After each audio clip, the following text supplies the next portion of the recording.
আসসালামু আলাইকুম। আমি আছি ভৈরব মেঘনা ফেরিঘাটের সিয়াম স্টিলের দোকানের পাশে আব্দুর রহমান চাচার ভাতের হোটেলে এখানে। আর তার পরিস্থিতিগুলো দেখুন, তার ঘরের অবস্থাটা দেখুন। আসাদ ভাই আর ভাত খাই দেন। ডিম ভাত 30 টাকা, আলু ভর্তা ভাত 20 টাকা। আসসালামু আলাইকুম। ওয়ালাইকুম সালাম বাজান।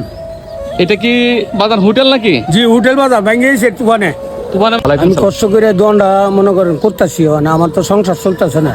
4টা মেয়ে, একটা ছেলে, আর আমার 4বার স্টক করে লেছি।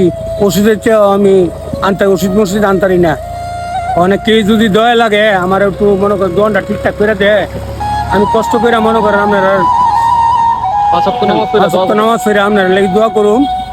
আপনারা এই দিলা ডাইল ভাত করে আপনারা লাগি চলি।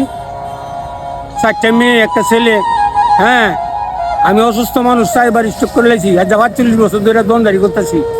হ্যাঁ, যদি দোয়া লাগে, আমি কিছু দোয়া লাগে মানুষের মনে করেন আমার দোকানটা লাগিয়া পেলে মনে করেন ঠিক করে দিত ঠিক করে। হ্যাঁ, ঠিক নতুন করে দিত। জি জি জি। এমন ধরনের কোনো দয়া লাগে তেলে মনে করেন না, আমি তো অসুস্থ মানুষ, আমি ওষুধের টের পাই না। আমার প্রচুর মাসে মনে করেন 10,000 20,000 টাকা ওষুধ লাগে।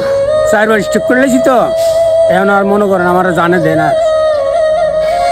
ভেঙে গেছে তুফানে ভেঙে গেছে বাজার। তুফানে ভেঙে গেছে না? জি, জি। আর এটা রিপেয়ারিং করছেন না? এটা আবার ওনার হোটেলে যে আসছেন খাওয়ার জন্য, হ্যাঁ, তা ওনার হোটেলের খাবার দাবার কিরকম? খুব ভালো। এখানে মনে করেন ভালো পাক ভালো মনে করেন সবই করে ডিম আলু ভর্তা ভাজি সম্পূর্ণ মনে করেন আমরা লেট কম লাগে, এই কারণে ভালো লাগে।